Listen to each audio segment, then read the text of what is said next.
हाँ जी, तो इससे पहले वाली वीडियो में हम ये कर रहे थे पोटेंशियल और इलेक्ट्रिक फील्ड में क्या रिलेशन होती है। तो हमने एंड में ये किया था दैट कि अगर इलेक्ट्रिक फील्ड यूनिफॉर्म है तो फिर जो पोटेंशियल डिफरेंस है दो पॉइंट्स के बीच वो सिंपल हो जाता है E into distance between those two points. अब उसके आगे कंटिन्यू करते हैं। तो अभी नेक्स्ट पॉइंट है, एक ये क्वेश्चन है,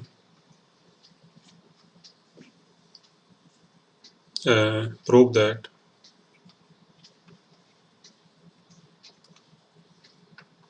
if a charge q is accelerated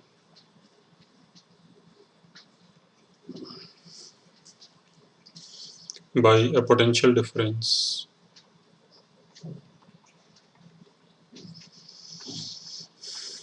v, then its kinetic energy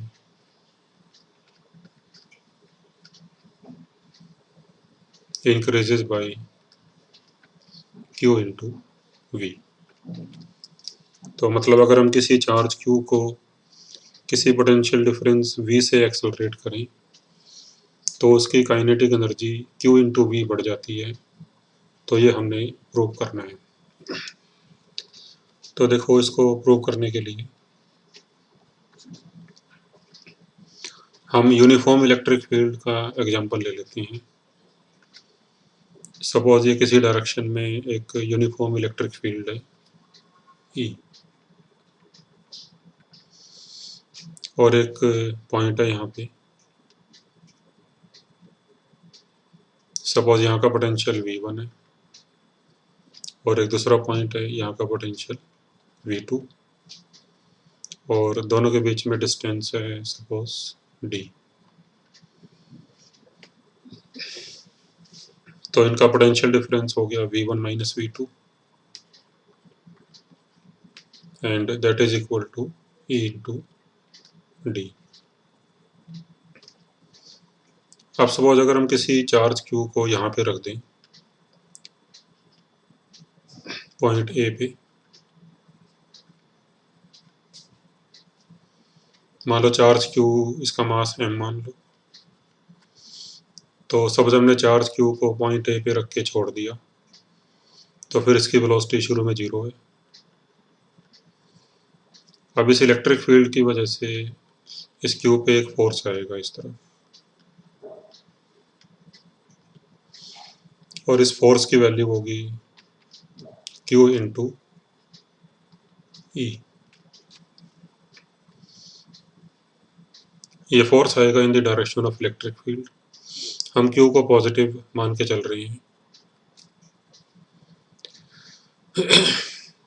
now due to this force इसमें एक एक्सेलरेशन आएगी, तो एक्सेलरेशन होगी force upon mass QE upon m। तो फिर इससे क्या होगा, इस चार्ज की वेलोसिटी बढ़नी शुरू हो जाएगी और मान लो जब ये चार्ज यहाँ पे पहुँचता है पॉइंट बी पे, तो यहाँ पे इसकी वेलोसिटी v हो जाती है।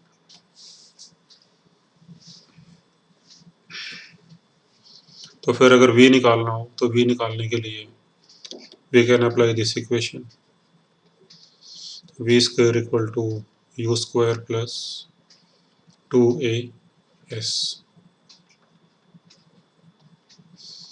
तो u 0 है, एक्सेलरेशन QE बाई m और डिस्प्लेसमेंट d। तो यहाँ से v स्क्वायर की वैल्यू आ जाएगी 2QE d upon m।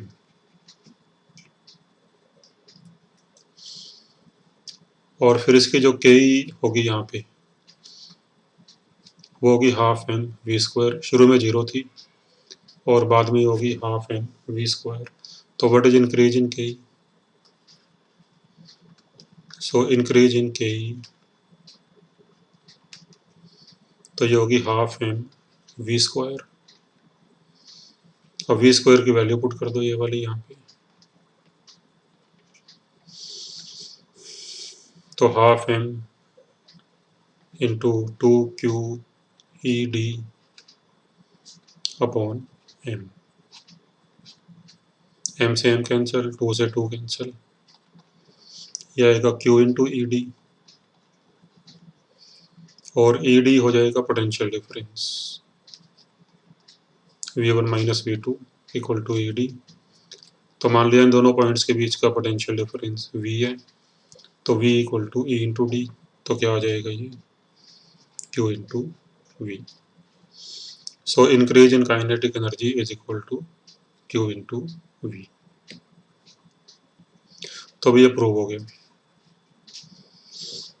Similarly इसका उल्टा भी कर सकते हैं कि अगर हम चार्ज को उल्टी डायरेक्शन में भेजें,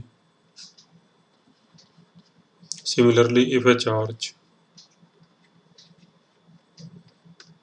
is decelerated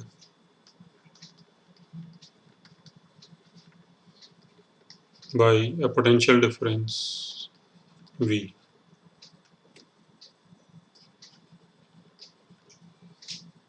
then its kinetic energy decreases by Q into V। तो अगर हम किसी चार्ज Q को पोटेंशियल डिफरेंस V से डेसेलरेट करेंगे, यानी उल्टी तरफ भेजेंगे, मतलब अगर हमने इसी चार्ज को अगर उल्टी तरफ भेजा होता किसी वेलोसिटी से, तो फिर इस पे फोर्स इसकी मोशन के अपोजिट लगेगा, तो जिससे इसकी वेलोसिटी कम होती जाएगी, यानी के ई इसकी डिक्रीज करती जाएगी, और डिक्रीज इन के ई होगा Q इंटू वी। अच्छा, अभी एक बात और देखो, जैसे मान लो कहीं पे कोई इलेक्ट्रिक फील्ड है ये,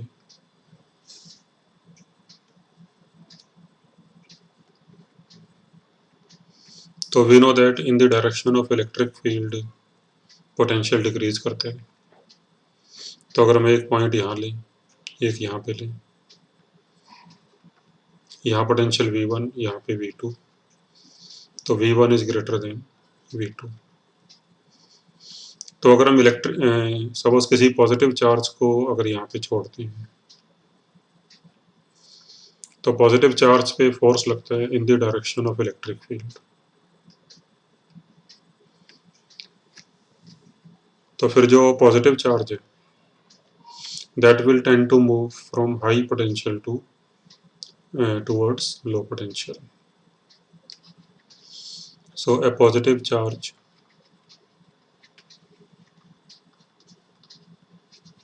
tends to move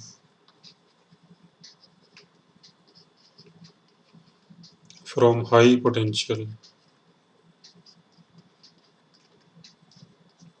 to low potential. लेकिन अगर ये चार्ज नेगेटिव होता सपोज, तो फिर नेगेटिव चार्ज पे फोर्स लगेगा इलेक्ट्रिक फील्ड की अपोजिट डायरेक्शन में, तो इस पे फोर्स इस तरफ लगेगा, और फिर ये लो से हाई पोटेंशियल की तरफ जाएगा। So a negative charge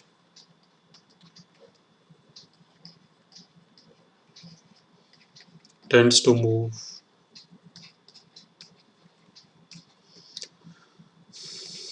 from low to high potential.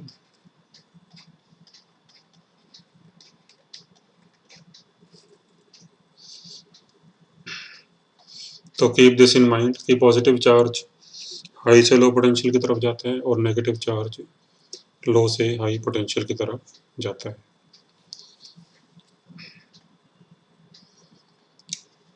तो अब जैसे भी देखो 1 इलेक्ट्रॉन वोल्ट क्या होता है, what is 1 electron volt? So basically 1 electron volt is the energy gained by an electron when it is accelerated through a potential difference of 1 volt.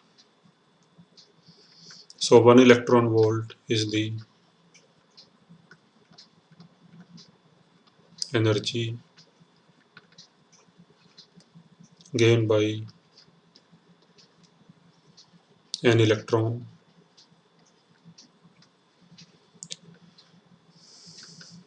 when it is accelerated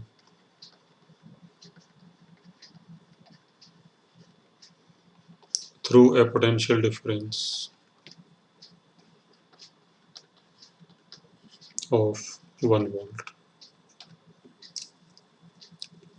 तो electron को अगर हम 1 volt के potential difference से accelerate करें तो फिर वो जो के गेन करेगा तो that is known as 1 electron volt. तो फिर के का फार्मूला होता है क्यू इंटू वी। तो क्यू यहाँ पे 1 इलेक्ट्रॉन यानी जो इलेक्ट्रॉन पे चार्ज होगा दैट इज 1.6 इंटू 10 की पावर माइनस 19 कूलम और वी यहाँ पे 1 वोल्ट है तो फिर आ जाएगा 1.6 इंटू 10 की power minus 19 joule. So 1 electron volt is equal to 1.6 into 10 की पावर माइनस 19 जूल। तो बेसिकली जो इलेक्ट्रॉन वोल्ट है तो this is unit of energy.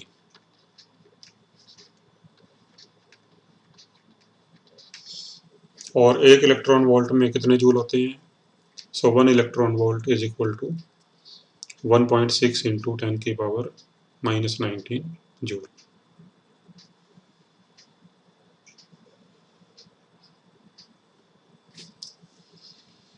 चलो कुछ न्यूमेरिकल्स करते हैं। तो ये question number 11 on page number 12 और क्वेश्चन नंबर 11 का ये फिगर है। So let's see how to do this question.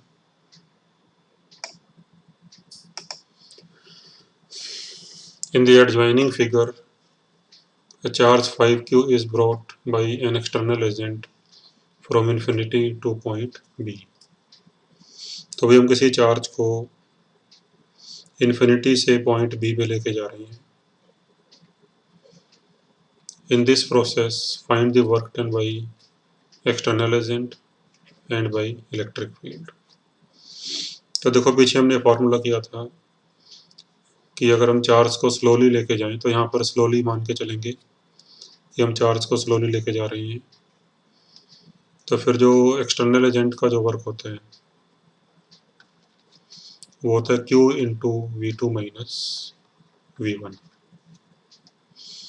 और इलेक्ट्रिक फील्ड का जो वर्क होता है ये होता है Q into V1 minus V2 यानी V1 इनिशियल पोटेंशियल और V2 फाइनल पोटेंशियल। तो हम चार्ज 5Q को इन्फिनिटी से पॉइंट बी पे लेके जा रहे हैं तो इन्फिनिटी यहाँ पे इनिशियल पॉइंट हो जाएगा और बी फाइनल पॉइंट हो जाएगा। तो फिर इन्फिनिटी पे जो पोटेंशियल होगा वो V1 हो जाएगा। तो V1 फिर 0 आ जाएगा क्योंकि इन्फिनिटी पे पोटेंशियल 0 मानते हैं। तो फिर V1 0 हो गया और अब पॉइंट बी पे पोटेंशियल कितना होगा वो सपोज V2 है। तो फिर V2 की वैल्यू आ जाएगी जो 2Q चार्ज है इसकी वजह से यहाँ का पोटेंशियल होगा K 2Q upon 2A distance 2A और जो माइनस 4Q है इसकी वजह से यहाँ का पोटेंशियल होगा minus K 4Q upon A। तो फिर ये आ जाएगा माइनस 3 KQ बाई A। ये V2 आ गया। अब यहाँ पे पुट कर दो तो work done by external agent आ जाएगा या बाई अस, तो क्यू की जगह पे 5Q आ जाएगा, बिकॉज यहाँ पे चार्ज जो है वो 5Q को लेके आ रही है। तो 5Q into V2 minus V1, तो ये V2 है और ये V1, तो आ जाएगा -15 K Q² अपॉन A। और सिमिलरली जो सेकंड पार्ट है वो Q into V1 minus V2, तो वो इसका उल्टा आ जाएगा, इसका नेगेटिव आ जाएगा। तो work done by electric field is negative of this, तो माइनस माइनस प्लस हो जाएगा।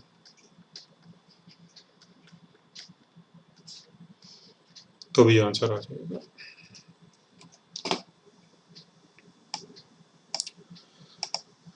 तो similarly you can also do question number 12 same तरीके से।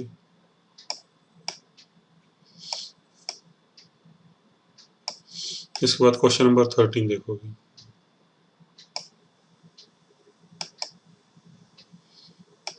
तो आप एक बार वीडियो को बीच में स्टॉप करके आप खुद ट्राई करो क्वेश्चंस को पहले, और उसके बाद फिर वीडियो को कंटिन्यू करो।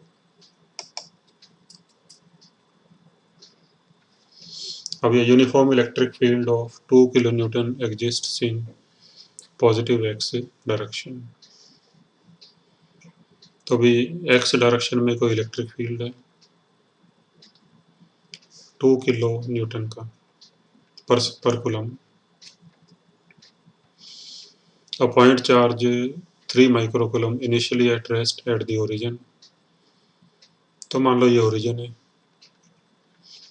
और हमने एक चार्ज Q को यहाँ पे रख के छोड़ दिया और Q की वैल्यू है 3 माइक्रोकूलम। तो what is Ke of this charge at x equal to 4 metre.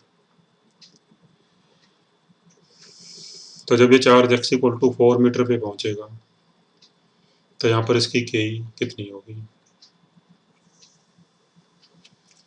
तो जैसे अभी हमने पीछे कॉन्सेप्ट किया अभी, तो Ke हो जाएगी Q इंटू पोटेंशियल डिफरेंस। तो K equal to Q into V। मान लो यहाँ का पोटेंशियल V1 है और यहाँ का पोटेंशियल V2 है, तो फिर V की वैल्यू होगी V1 माइनस V2, और V1 माइनस V2 हो जाएगा E इंटू डी के बराबर, और D ये वाली डिस्टेंस हो जाएगी दोनों के बीच की। तो नाउ पुट द वैल्यूज। तो E है 2 किलो न्यूटन यानी 2000, और D की वैल्यू हो जाएगी 4 मीटर, 4 माइनस 0, तो ये आ जाएगा भी 24 इंटू 10 की पावर -3 जूल। तो अभी एक आंसर तो ये आ गया इस वाले पार्ट का। सेकंड पार्ट है also calculate potential at 4 metre minus potential at 0, यानी V2 माइनस V1 हमने बताना है।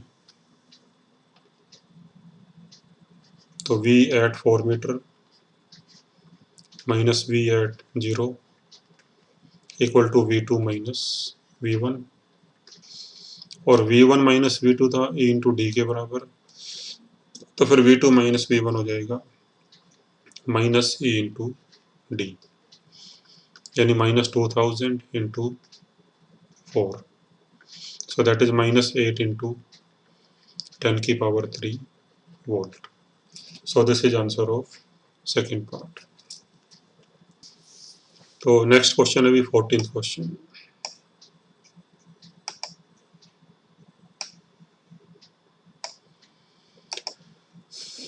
अब ये particle of mass 4 milligram carrying a charge of 5 into 10 की power -9 coulomb is moving towards a fixed positive point charge of a magnitude 10 की power -8। तो मान लो कि ये कोई फिक्स चार्ज है कैपिटल Q 10⁻⁻8 कूलम। और एक सेकंड पार्टिकल है जिसका मास है 4 मिलीग्राम। तो फिर ये मास जो है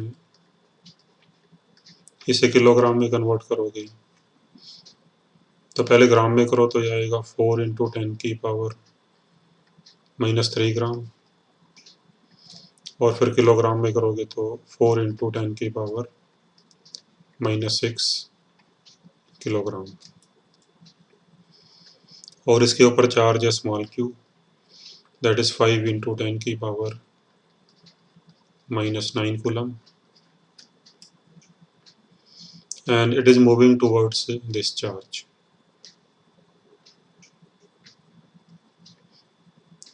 When it is at a distance of 10 centimeter from the fixed charge, यानी जब ये डिस्टेंस 10 सेंटीमीटर है तब इसकी वेलोसिटी u हमें दे रखी है 50 सेंटीमीटर पर सेकेंड। अब पूछा गया है at what distance from the fixed charge will the particle come momentarily to rest। तो देखो ये भी पॉजिटिव चार्ज है, ये भी पॉजिटिव चार्ज है, तो दोनों में रिपल्शन होगी, तो रिपल्शन की वजह से इसकी वेलोसिटी कम होती जाएगी और फिर ये कहीं पे आके रुकेगा एक मोमेंट के लिए और फिर वापस चल पड़ेगा। तो फिर हमने ये बताना है कि ये कितने डिस्टेंस पे आके रुकेगा। तो अभी r की वैल्यू बतानी है क्या होगी। तो भी कैसे करेंगे इसको, देखो इसमें हम अगर सोचें कि इक्वेशन ऑफ मोशन लगा लें v² - u² = 2as वाली, तो उससे नहीं होगा ये क्वेश्चन, क्योंकि यहाँ पे एक्सेलरेशन या डेसेलरेशन जो भी होगी चार्ज में वो कांस्टेंट नहीं रहेगी, क्योंकि जैसे जैसे चार्ज नज़दीक आता जाएगा तो इन दोनों में रिपल्शन बढ़ती जाएगी, फोर्स बढ़ता जाएगा, फोर्स बढ़ता जाएगा तो फिर इसकी रिटार्डेशन भी बढ़ती जाएगी। तो retardation of the charge will not be constant, so we can't apply the equations of motion. तो फिर इसे कैसे करेंगे, तो इसे करने के लिए फिर हम कंजर्वेशन ऑफ एनर्जी लगा सकते हैं कि फाइनल k + p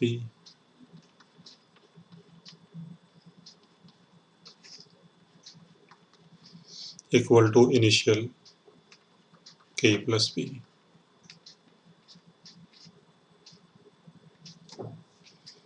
तो भी फाइनल k तो 0 होगी क्योंकि वेलोसिटी 0 होगी,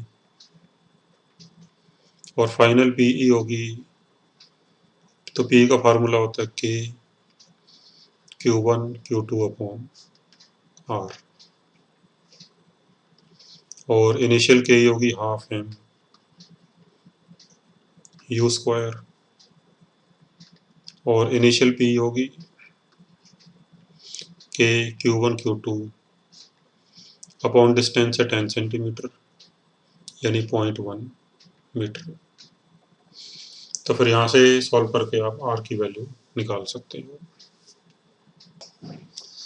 तो अब ये वैल्यूज पुट कर दी, ये पहले इसको इधर ले आए तो k q दोनों में से कॉमन आ गया, तो यहाँ बचेगा 1/r और -1/0.1 = 12m u²। फिर ये वैल्यूज पुट कर दी, ये k की वैल्यू, ये कैपिटल Q की वैल्यू और ये स्मॉल q की वैल्यू, और 1/0.1 को 10 लिख दिया, और ये m और u की वैल्यूज। तो इसको सिंप्लीफाई करके आपके पास आएगा r = 9/100 metre, so that is 9 centimetre.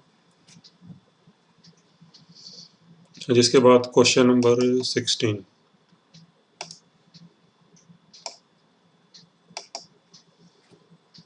two small metal spheres A and B of masses 5 gram and 10 gram respectively, each having equal positive charge 5 microcoulomb. The spheres are connected by a massless non-conducting string of length 1 meter. तो भी ऐसे दो spheres हैं, एक का मास 5 ग्राम, दूसरे का 10 ग्राम। तो मान लो ये M1 और ये M2 और दोनों पे सेम चार्ज है Q की value 5 microcoulomb and both are connected by a string of length 1 meter.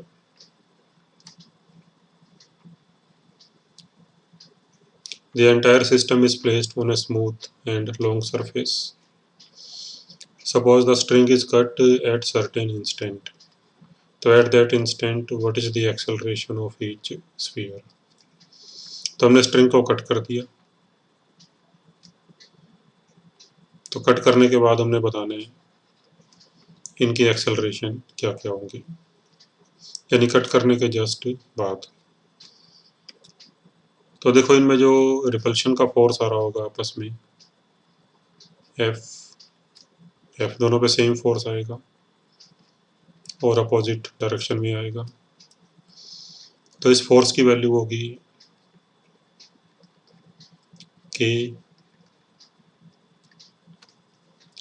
Into Q का स्क्वायर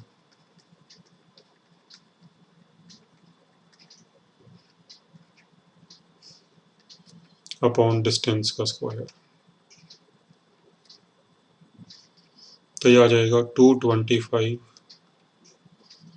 इंटू 10 की पावर -3 जो 10।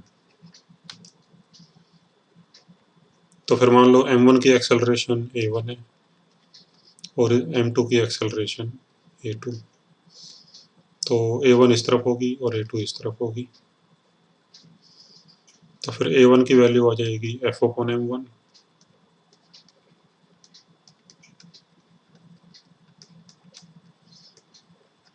तो इसका मास है 5 ग्राम यानी 5 इंटू 10 की पावर -3।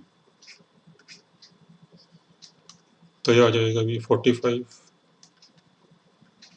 मीटर पर सेकंड स्क्वायर और M2 की एक्सेलरेशन होगी A2 तो ये हो जाएगी F/m2 तो आएगी 225 इंटू 10 की पावर -3 अपॉन मास इसका 10 ग्राम है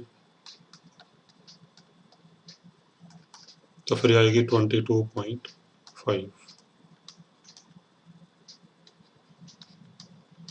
तो अब ये तो फर्स्ट पार्ट हो गया।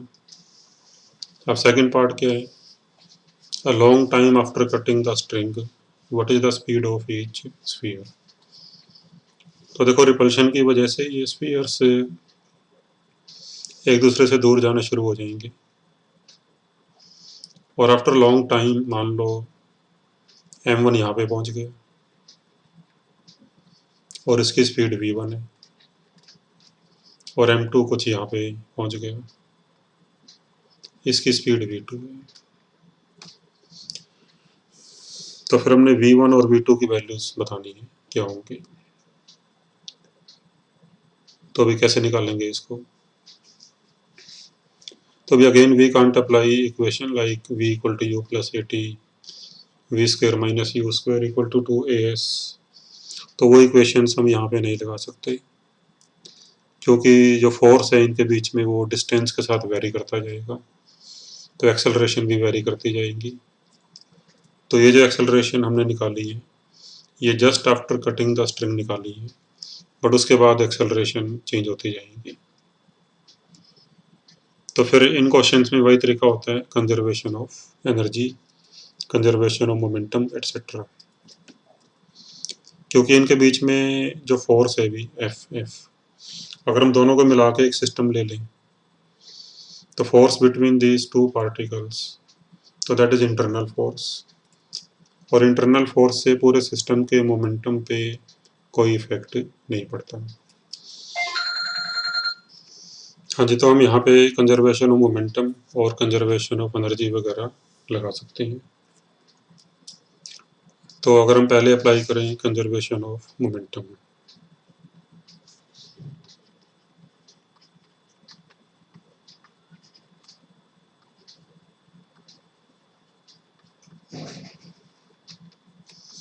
देखो इनिशियल मोमेंटम 0 था बिकॉज शुरू में दोनों रेस्ट पे थे, और फाइनल मोमेंटम इसका हो जाएगा m1v1, बट ये उल्टी तरफ है, लेफ्ट साइड है, तो ये नेगेटिव हो जाएगा, और इसका हो जाएगा m2v2।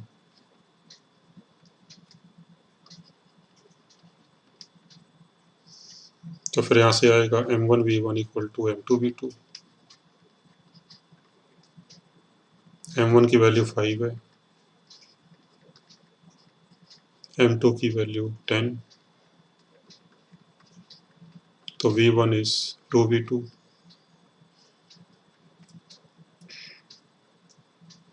तो दिस इज फर्स्ट इक्वेशन। उसके बाद लगाओ भी कंजर्वेशन ऑफ एनर्जी, यानी के प्लस पी फाइनल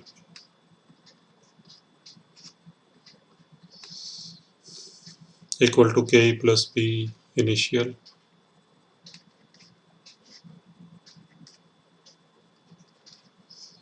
तो फाइनल के होगी half m1v1 square plus half m2v2 square, और फाइनल पी 0 हो जाएगी। तो फाइनल पी 0 क्यों हो जाएगी? क्योंकि लॉन्ग टाइम के बाद उनके बीच में डिस्टेंस काफ़ी ज़्यादा हो जाएगी, और पी का ये फार्मूला होता है के Q1 Q2 अपॉन आर। तो आर डिस्टेंस ऑलमोस्ट इनफाइनाइटी हो जाएगी आफ्टर लॉन्ग टाइम, और अगर आर इन्फिनिटी है तो फिर यू की वैल्यू 0 हो जाएगी, equal to K plus P initially. तो इनिशियल के 0 होगी क्योंकि शुरू में दोनों रेस्ट पे थे, और इनिशियल पी हो जाएगी के Q1 Q2 यानी क्यू स्क्वायर अपॉन डिस्टेंस है 1 मीटर। तो अभी अब यहाँ पे वैल्यूज वगैरह पुट करके हम V1 V2 की वैल्यू निकाल सकते हैं। जैसे अगर V1 को यहाँ पे पुट कर दो 2V2,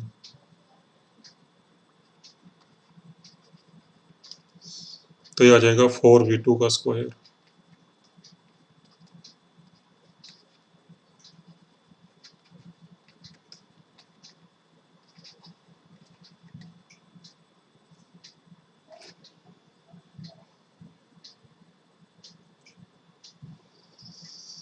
तो अभी यहाँ ये आ जाएगा 2m1 और ये m2/2, तो V2 स्क्वायर कॉमन आ गया इक्वल टू KQ स्क्वायर। फिर वैल्यूज पुट कर दी m1 m2 की, ये ग्राम में है तो किलोग्राम में कन्वर्ट करने के लिए 10⁻³ और एक के की वैल्यू और ये क्यू की वैल्यू, और इसको सिंप्लीफाई करके ये V2 हमारे पास आ जाता है √15 यानी 3.87 मीटर पर सेकेंड, और फिर V1 इसका डबल होगा, तो V1 is double of V2, तो V1 आ जाएगा 7.75 मीटर पर सेकेंड। अभी नेक्स्ट क्वेश्चन है question number 30। The kinetic energy of a charged particle decreases by 10 joule as it moves from a point at potential 100 volt to a point at potential 200 volt. तो find the charge on the particle, यानी कोई charge particle है जो suppose point A से point B पे जाता है। Point A का पोटेंशियल है 100 वोल्ट, पॉइंट बी का पोटेंशियल है 200 वोल्ट, और इसकी काइनेटिक एनर्जी 10 जूल कम हो जाती है। तो मान लो अगर यहाँ पर के इसकी ke1 है और यहाँ पर ke2 है, तो फिर जो Ke2 है वो Ke1 से 10 जूल कम है, यानी Ke1 minus Ke2 equal to 10। तो ये हमें दिया हुआ है। तो हमने चार्ज Q की वैल्यू बतानी है कितनी होगी। तो we can apply conservation of energy again, that Ke initial plus P initial is equal to Ke final plus P final. तो यहाँ से आ जाएगा Ke1 माइनस Ke2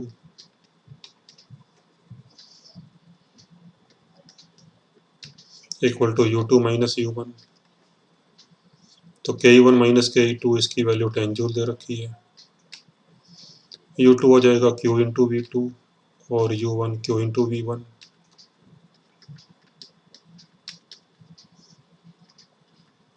तो V2 माइनस V1 200 माइनस 100 ही वैल्यूज पुट कर दी। तो अब यहाँ से Q आ जाएगा 0.1 कूलम। तो अभी इसका आंसर आ गया।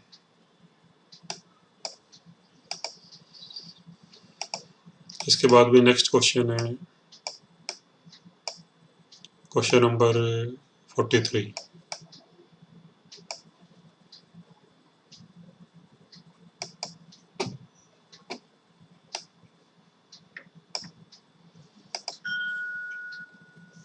Three charges Q, 2Q and 8Q are fixed, are to be placed on 9 centimeter long straight line.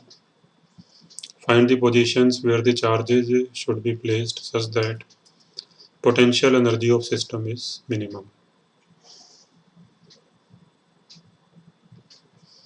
तो अभी हमने 3 चार्ज रखनी है इस लाइन के ऊपर जिसकी टोटल लेंथ है 9 सेंटीमीटर, और इस तरह से रखने हैं कि उन तीनों चार्जेस की पोटेंशियल एनर्जी कम से कम हो। तो पोटेंशियल एनर्जी मिनिमाइज करने के लिए फिर जो ज़्यादा मैग्नीट्यूड वाले चार्ज हैं उनको हमें फारदेस्ट डिस्टेंस पे रखना होगा।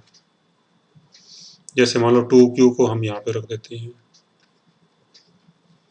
और 8Q को यहाँ पे रख देते हैं। मतलब फारदेस्ट पॉसिबल डिस्टेंस तो यही हो सकती है दोनों के बीच में। और फिर जो थर्ड चार्ज है उसको सपोज हमने कहीं यहाँ पे रख दिया at a distance x from 2Q। तो फिर ये हो जाएगी 9 माइनस x। तो फिर x की वैल्यू क्या होनी चाहिए ताकि इनके सिस्टम की जो पोटेंशियल एनर्जी है वो कम से कम हो। तो उसके लिए फिर हमें, तो let us find out what is the potential energy of this system. तो देखो यहाँ पे 3 पेयर्स बनेंगे, 2Q और 8Q का, 2Q और Q का, Q और 8Q का। एक बार इसको R मान लेती हैं, तो फिर ये R माइनस एक्स हो जाएगी। तो फिर जो U की वैल्यू आएगी वो आ जाएगी K 2Q 8Q upon R। मतलब 2Q और 8Q वाले पेयर की इतनी हो जाएगी, फिर 2Q और Q वाले पेयर की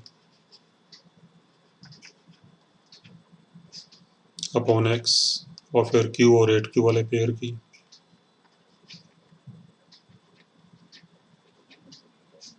तो ये हो जाएगी।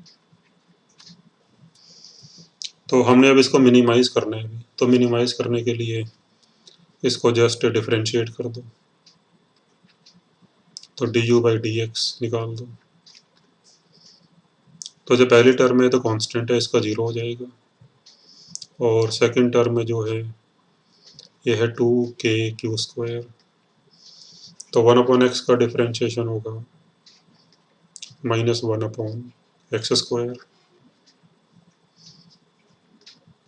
और फिर थर्ड टर्म आएगा 8kq square upon r minus x, फिर इसका डिफरेंशिएशन होगा minus of r minus x का square into coefficient of x जो कि -1 है, और इसको 0 पुट कर दिया। तो अभी के क्यू स्क्वायर तो कैंसिल हो गया कॉमन निकल के, इसको उधर ले जाओ, 2/x स्क्वायर को उधर ले जाओ, ये माइनस माइनस प्लस हो गया।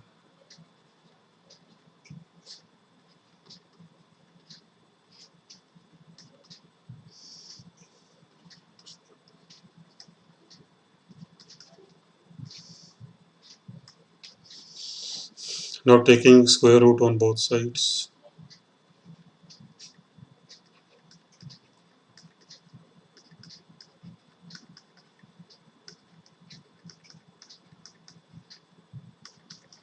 यहाँ से x आ जाएगा r/3, r की वैल्यू 9 सेंटीमीटर, तो 9/3 यानी 3 सेंटीमीटर। तो फिर पोटेंशियल एनर्जी मिनिमाइज करने के लिए हमें जो चार्ज Q है उसको 2Q से डिस्टेंस 3 सेंटीमीटर पे रखना चाहिए। तो ये इसका आंसर आ गया फर्स्ट पार्ट का। फिर पूछा कि what is the electric field at the position of Q due to other 2 charges. अब पूछा है कि जो Q चार्ज है इस पे इलेक्ट्रिक फील्ड कितना होगा बाकी दोनों चार्जेस की वजह से। तो देखो 2Q की वजह से इलेक्ट्रिक फील्ड यहाँ पे इस तरफ होगा E1, और 8Q की वजह से इस तरफ होगा सपोज E2। तो नेट फील्ड आ जाएगा E1 minus E2।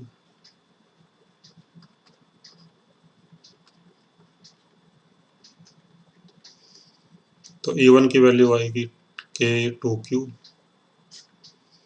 Upon distance है 3 सेंटीमीटर,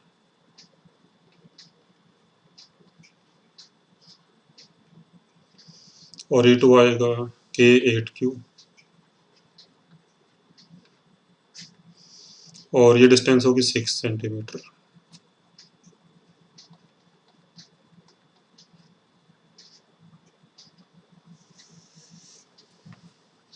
तो अब ये कैंसिल होकर 0 आ जाएगा। So net electric field at the position of charge Q is 0। तो फिर जो चार्ज Q है इस पे फोर्स भी 0 होगा।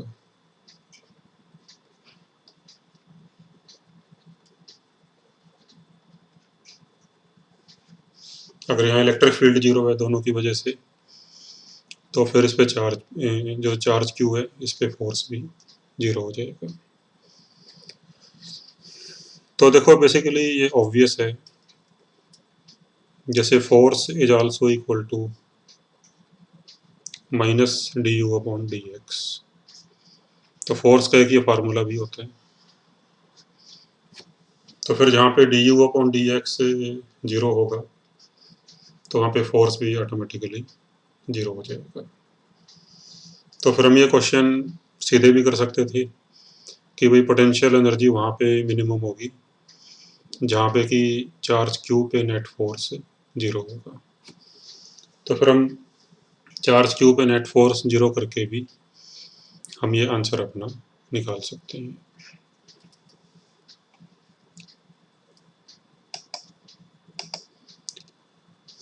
इसके बाद अभी क्वेश्चन नंबर 44।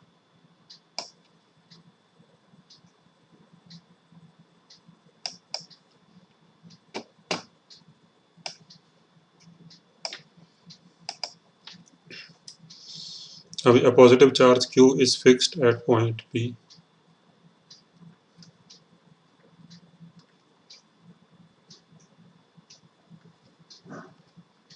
तो हमने कोई एक पॉजिटिव चार्ज Q यहाँ पे फिक्स किया हुआ है,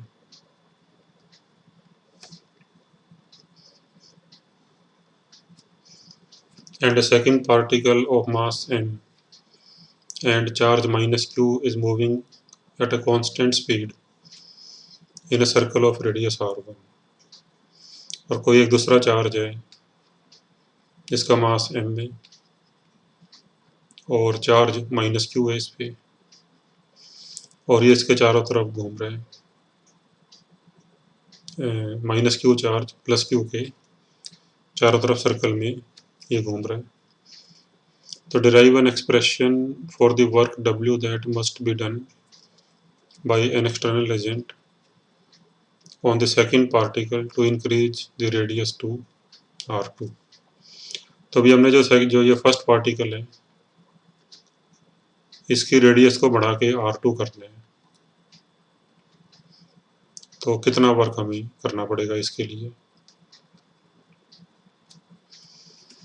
तो अभी वर्क डन हो जाएगा change in energy of this charge. तो पहले में निकालते हैं कि इस चार्ज की टोटल एनर्जी कितनी है। तो मान लो ये स्पीड v1 से घूम रहा है सर्कल में, तो फिर v1 कितनी होगी। तो देखो बेसिकली सर्कल में घूमने के लिए सेंट्रीपिटल फोर्स की ज़रूरत होती है। तो फिर इन दोनों चार्जेस में जो अट्रैक्शन का फोर्स होगा F, so that will provide the centripetal force. तो माइनस क्यू पे जो अट्रैक्शन का फोर्स होगा प्लस क्यू की वजह से वो इस तरफ होगा, and that will provide the centripetal force. और F की वैल्यू हो जाएगी K Q Q upon R1 square.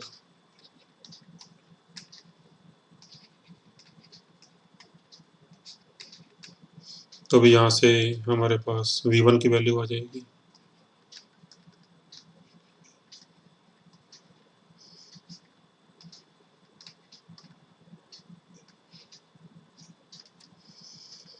और फिर इस चार्ज की जो टोटल एनर्जी होगी वो सपोज E1 है, तो that is sum of K plus P। तो भी E1 है total energy K plus P, तो K होगी हाफ m V1 स्क्वायर और P होगी minus K Q Q upon R1। क्योंकि एक चार्ज नेगेटिव है एक पॉजिटिव है, तो फिर पोटेंशियल एनर्जी नेगेटिव होगी। अब ये V1 की वैल्यू यहाँ पे रख दोगे,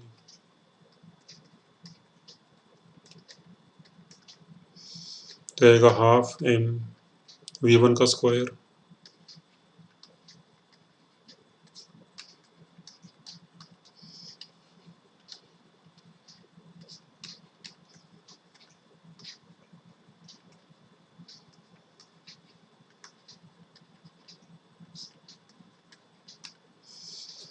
तो ये टोटल एनर्जी आ जाएगी जब वो घूम रहा है in a circle of radius R1।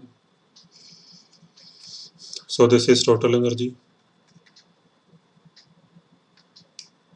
फिर मान लो अगर वो रेडियस R2 के सर्कल में घूमने लग जाता है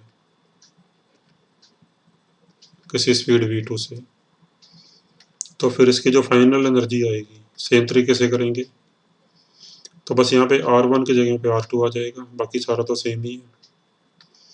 सो दिस इज फाइनल एनर्जी।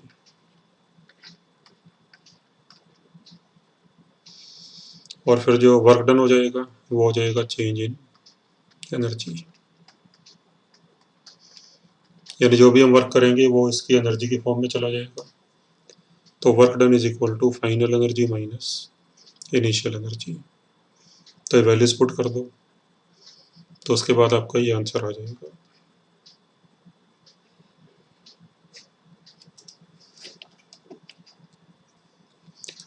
चलो अब आगे थ्योरी कंटिन्यू करते हैं। तो अभी नेक्स्ट पॉइंट है electric field lines.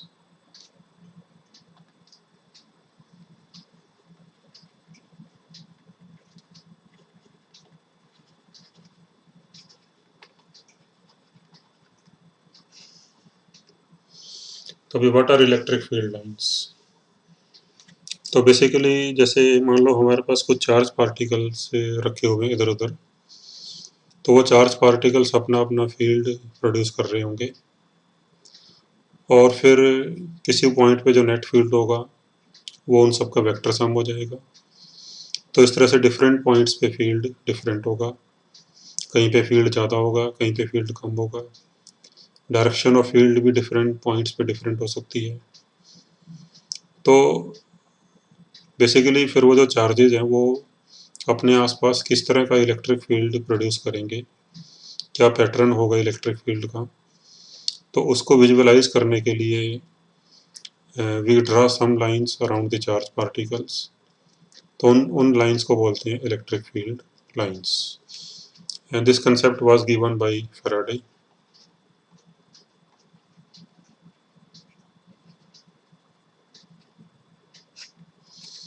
So what are electric field lines? So these are some imaginary lines.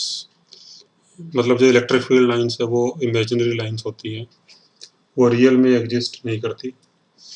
So these are some imaginary lines drawn around charge particles so as to visualize the electric field pattern produced by the charge particles.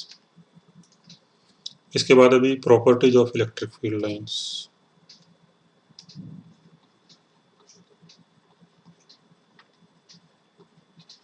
Properties of electric field lines. तो भाई first property है, अब electric field lines are drawn in such a way that tangent at any point gives the direction of electric field at that point. तो मान लो जैसे ये कोई electric field line है,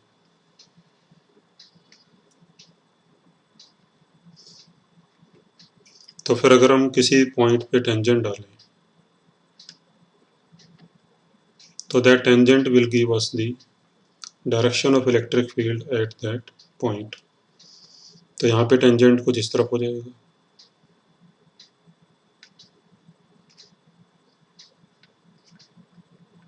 तो फिर इस पॉइंट पे जो इलेक्ट्रिक फील्ड की डायरेक्शन है वो इस तरफ हो जाएगी। So tangent at any point gives us the direction of electric field at that point. Second property है भी कि कोई भी दो इलेक्ट्रिक फील्ड लाइंस आपस में इंटरसेक्ट नहीं कर सकती। So no two electric field lines intersect at a point. जैसे मान लो अगर हम कहीं की भी दो इलेक्ट्रिक फील्ड लाइंस किसी पॉइंट पे इंटरसेक्ट कर रही हैं, मान लो एक लाइन ये है और दूसरी लाइन ये वाली है, तो ये पॉसिबल नहीं होगा, क्योंकि अगर मान लो दो इलेक्ट्रिक फील्ड लाइंस किसी एक पॉइंट पे इंटरसेक्ट करती हैं, तो फिर अकॉर्डिंग टू दिस लाइन यहाँ पे इलेक्ट्रिक फील्ड इस तरफ होना चाहिए,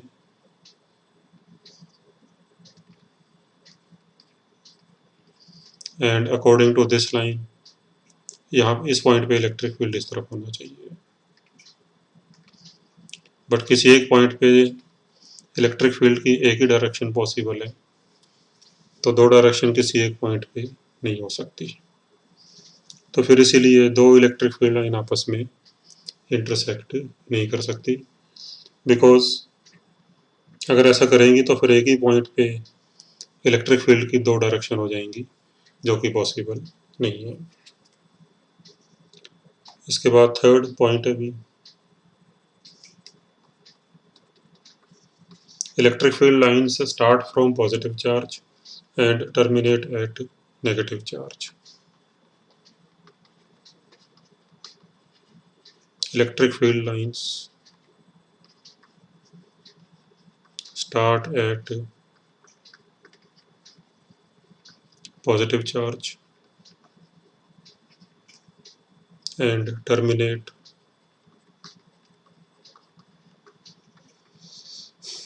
at negative charge।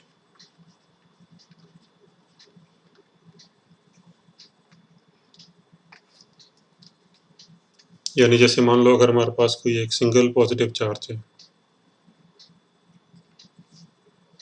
तो electric field lines positive charge से स्टार्ट होंगी और इससे बाहर की तरफ जाएंगी ऐसे।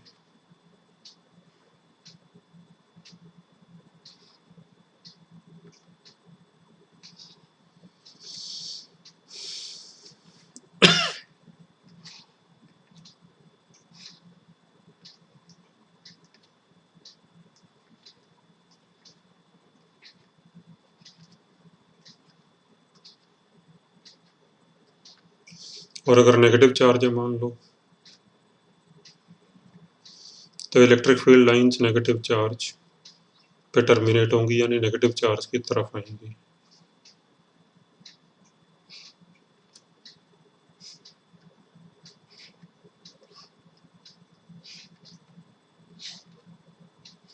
मतलब इस तरह से।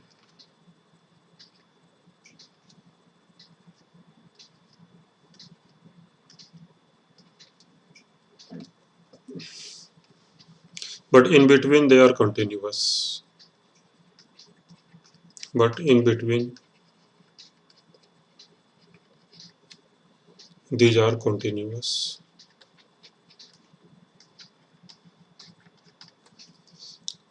तो ये सिंगल पॉजिटिव चार्ज की वजह से इलेक्ट्रिक फील्ड लाइंस हैं, और ये सिंगल नेगेटिव चार्ज की वजह से। और अगर मान लो दोनों चार्ज रखे हों, एक पॉजिटिव और एक नेगेटिव दोनों ही रखे हों, तो फिर इलेक्ट्रिक फील्ड लाइंस किस तरह से होंगी? तो फिर इलेक्ट्रिक फील्ड लाइंस इस तरह से होंगी। So they start from positive charge and terminate at negative charge. तो like this.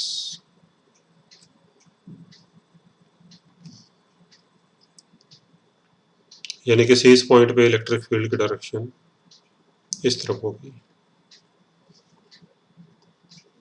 So that we can also see from the diagram. जैसे अगर एक पॉजिटिव चार्ज है और एक नेगेटिव चार्ज है, और हमने किसी इस पॉइंट पे इलेक्ट्रिक फील्ड बताना है, तो पॉजिटिव चार्ज की वजह से इलेक्ट्रिक फील्ड अवे होता है, यानी इस तरफ हो जाएगा,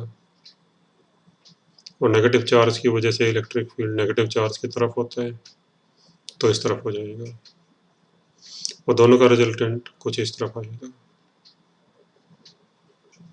लाइक दिस। तो फिर जिस तरफ नेट इलेक्ट्रिक फील्ड होगा, तो इलेक्ट्रिक फील्ड लाइंस पे वो डायरेक्शन टेंजेंट होगी उस पॉइंट पे। सिमिलरली अगर दो पॉजिटिव चार्ज हैं, तो फिर इलेक्ट्रिक फील्ड किस तरह से होगा?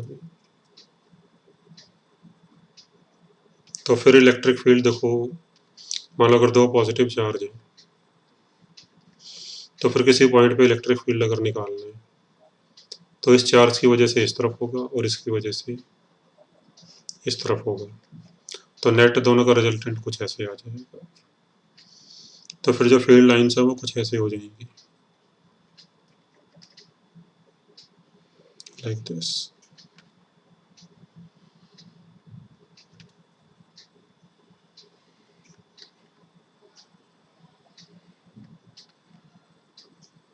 थोड़ा रफ डायग्राम है, बाकी आप बुक्स वगैरह से चेक कर सकते हो डायग्राम्स।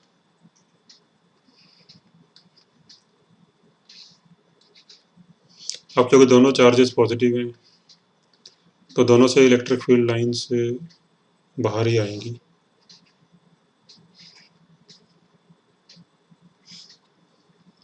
तो लाइक दिस। अच्छा, अब इसके अलावा जो इलेक्ट्रिक फील्ड होता है पॉइंट चार्ज की वजह से, सिंगल चार्ज की वजह से, तो electric field due to single charge ये होता है स्फेरिकली सिमेट्रिक।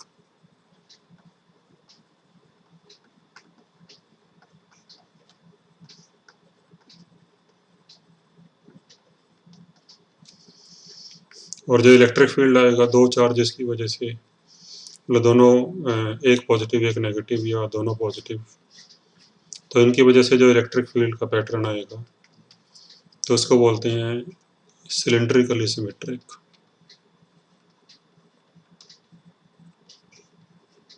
सिलेंड्रिकली सिमेट्रिक, या इसको रोटेशनल सिमेट्रिक भी कह सकते हैं, रोटेशनली symmetrical.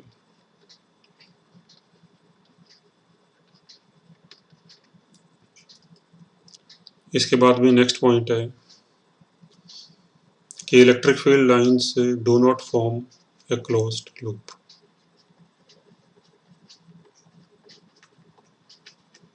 Electric field lines do not form a closed loop। यानी इलेक्ट्रिक फील्ड लाइन को ऐसे क्लोज लूप नहीं बनाएंगी।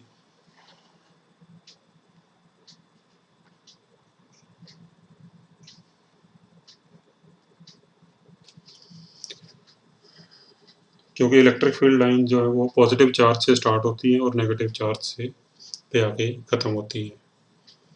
मीन्स इलेक्ट्रिक फील्ड लाइंस का स्टार्टिंग पॉइंट भी होता है और एंडिंग पॉइंट भी होता है, लेकिन जो क्लोज लूप है उसका ना तो कोई स्टार्टिंग पॉइंट होगा और ना ही कोई एंडिंग पॉइंट होगा। तो फिर इस करके जो इलेक्ट्रिक फील्ड लाइंस हैं वो कभी भी क्लोज लूप में नहीं होंगी।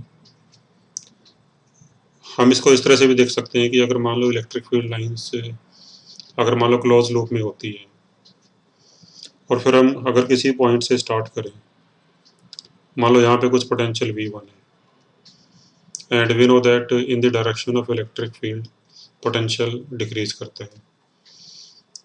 तो फिर अगर मान लो electric field line close loop में है और हम यहाँ से चलें तो we always travel in the direction of electric field और पोटेंशियल फिर कम होता जाएगा और जब दोबारा यहाँ पे पहुँचेंगे तो फिर पोटेंशियल कुछ कम हो चुका होगा, यानी फिर एक ही पॉइंट पे दो पोटेंशियल हो जाएंगे जो कि पॉसिबल नहीं है।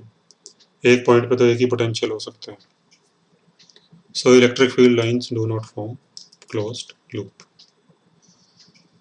और फिर नेक्स्ट पॉइंट है magnitude of electric field is more where electric field lines are close together. तो magnitude of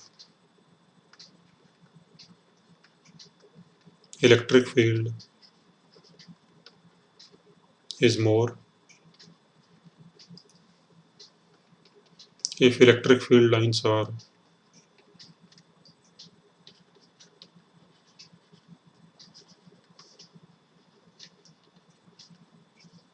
crowded at a place।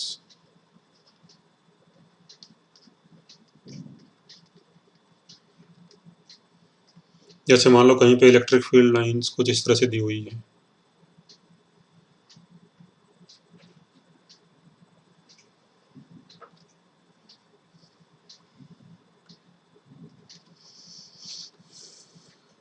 तो अगर एक पॉइंट मैं यहाँ पे लूँ और एक पॉइंट यहाँ पे लूँ तो पॉइंट ए पे जो इलेक्ट्रिक फील्ड लाइंस हैं वो थोड़ी आपस में नज़दीक हैं और यहाँ पे थोड़ी दूर दूर हैं। तो फिर पॉइंट ए पे इलेक्ट्रिक फील्ड ज़्यादा होगा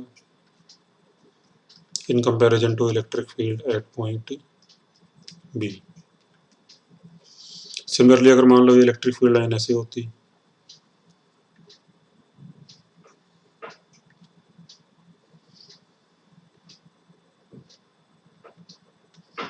तो now electric field lines are crowded at point B.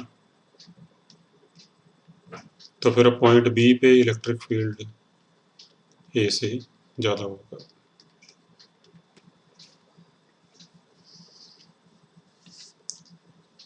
तो ये है। अच्छा भी अगर इसी में यह बताना हो कि जैसे फर्स्ट फिगर में कि पोटेंशियल कहाँ पे ज़्यादा होगा, पोटेंशियल ए पे ज़्यादा होगा या बी पे ज़्यादा होगा, और ऐसे ही सेकंड फिगर में भी बताना हो कि पोटेंशियल कहाँ पे ज़्यादा होगा। तो देखो पोटेंशियल दोनों केसेस में पॉइंट ए पर ही ज़्यादा होगा।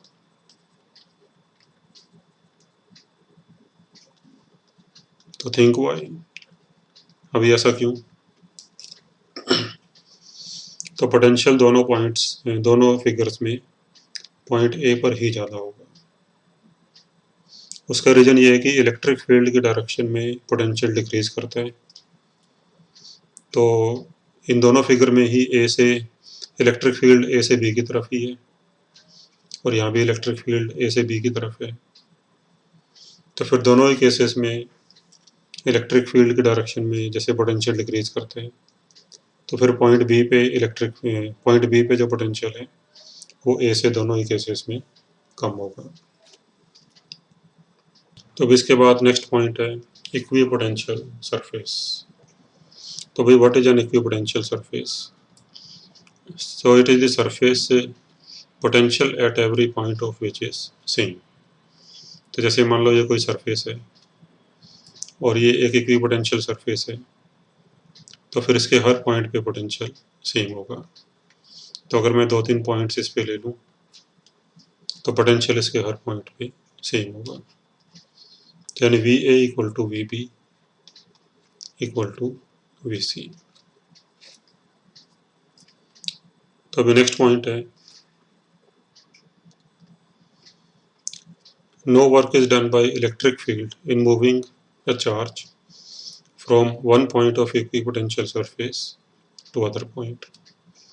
क्योंकि जो इलेक्ट्रिक फील्ड का वर्क डन होता है ये होता है Q into V1 minus V2। अगर हम किसी चार्ज को पोटेंशियल V1 से V2 लेके जाएं, बट क्योंकि अगर सरफेस इक्विपोटेंशियल है तो उसके हर पॉइंट का पोटेंशियल सेम ही होगा, यानी V1 इक्वल टू V2 हो जाएगा। तो फिर ये कैंसिल होके 0 हो जाएगा। तो अभी अगर हम किसी चार्ज को मतलब कि इक्विपोटेंशियल सरफेस के एक पॉइंट से दूसरे पॉइंट पे लेके जाएं, मान हम किसी चार्ज Q को A से C पे लेके जाएं, तो फिर जो पोटेंशियल पॉइंट एक है वही C का है। तो फिर जो फाइनल वर्क है इलेक्ट्रिक फील्ड का A से C ले जाने में चार्ज Q को, तो वो 0 हो जाएगा। इसके बाद नेक्स्ट पॉइंट है भी कि prove that electric field at any point is perpendicular to the equipotential surface. तो prove that electric field at any point is perpendicular to the equipotential surface.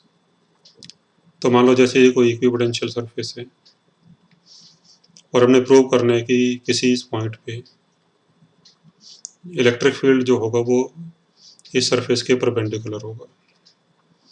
तो चलो मान लेते हैं कि इलेक्ट्रिक फील्ड यहाँ पे किसी एंगल थीटा पे है,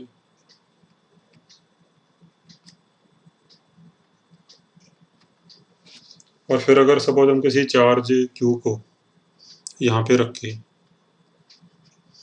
उसको एक हल्का सा डिस्प्लेसमेंट दें अलोंग द सरफेस से dl, तो फिर इसमें इलेक्ट्रिक फील्ड का वर्क कितना होगा? तो इलेक्ट्रिक फील्ड की वजह से इस पे फोर्स आएगा Q इंटू ई।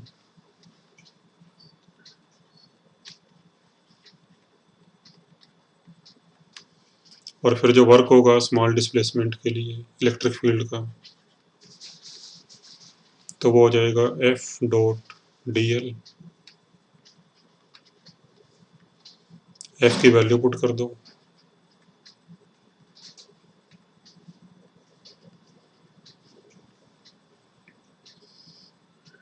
और E डॉट dl हो जाएगा E dl cos theta. But अभी हमने ऊपर वाले पॉइंट में पढ़ा था कि इलेक्ट्रिक फील्ड का वर्क 0 होता है अगर हम चार्ज को इक्विपोटेंशियल सरफेस पे मूव करवाते हैं, तो फिर ये वर्क 0 होना चाहिए। तो फिर यहाँ से Q 0 नहीं है, E 0 नहीं है, dl भी 0 नहीं है, तो that means cos theta is 0। तो यहाँ से थीटा आ जाएगा 90 डिग्री। तो हेंस प्रूव्ड।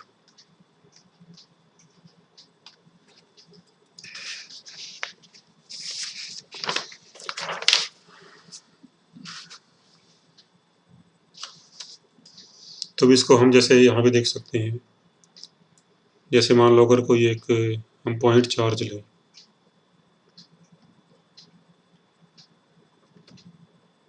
Q,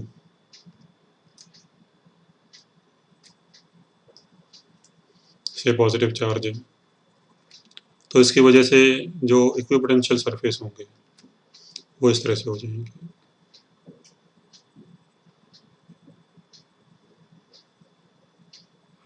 क्योंकि अगर हम देखो डिस्टेंस r पे कितना पोटेंशियल होगा, तो पोटेंशियल होगा डिस्टेंस r पे पॉइंट चार्ज की वजह से, ये होता है KQ अपॉन R। और जो ये स्फीयर है जिसका सेंटर Q है, तो इसके हर पॉइंट का पोटेंशियल सेम ही होगा, क्योंकि हर एक पॉइंट सेंटर से सेम डिस्टेंस r पे है, तो फिर इसके पॉइंट का हर पॉइंट का पोटेंशियल सेम होगा। सो this is an equipotential surface. और अगर हम इलेक्ट्रिक फील्ड लाइन ड्रा करें पॉजिटिव चार्ज की वजह से, तो वो इस तरफ होती है, बाहर की तरफ होती है ऐसे। ये अभी हमने पीछे किया था। And you can see that कि किसी पॉइंट पे जो इलेक्ट्रिक फील्ड लाइन है वो इक्विपोटेंशियल सरफेस के परपेंडिकुलर है। तो at every point electric field line is perpendicular to the equipotential surface. अच्छा, अभी एक चीज और देखो, जैसे हमने किया था कि magnitude of electric field is more if electric field lines are crowded. तो ये चीज अगर हम यहाँ पे अप्लाई करें पॉइंट चार्ज के लिए, if we compare the electric field at this point and at this point, तो इलेक्ट्रिक फील्ड कहाँ पे ज़्यादा होगा? तो पॉइंट चार्ज की वजह से इलेक्ट्रिक फील्ड होता है KQ/r²। तो डिस्टेंस r पॉइंट ए के लिए कम है चार्ज से, तो obviously electric field point A पे ज़्यादा होगा। और ये हम उस प्रॉपर्टी से भी देख सकते हैं कि पॉइंट ए पे लाइंस थोड़ी क्लोज हैं आपस में और पॉइंट बी पे थोड़ी दूर दूर है। तो फिर इससे भी हम कह सकते हैं कि पॉइंट ए पे इलेक्ट्रिक फील्ड ज़्यादा होगा पॉइंट बी से। तो अभी इस वीडियो में इतना ही। बाकी जो अगला पार्ट होगा उसमें हम करेंगे electric field due to various charge configurations. चलो जी, ओके।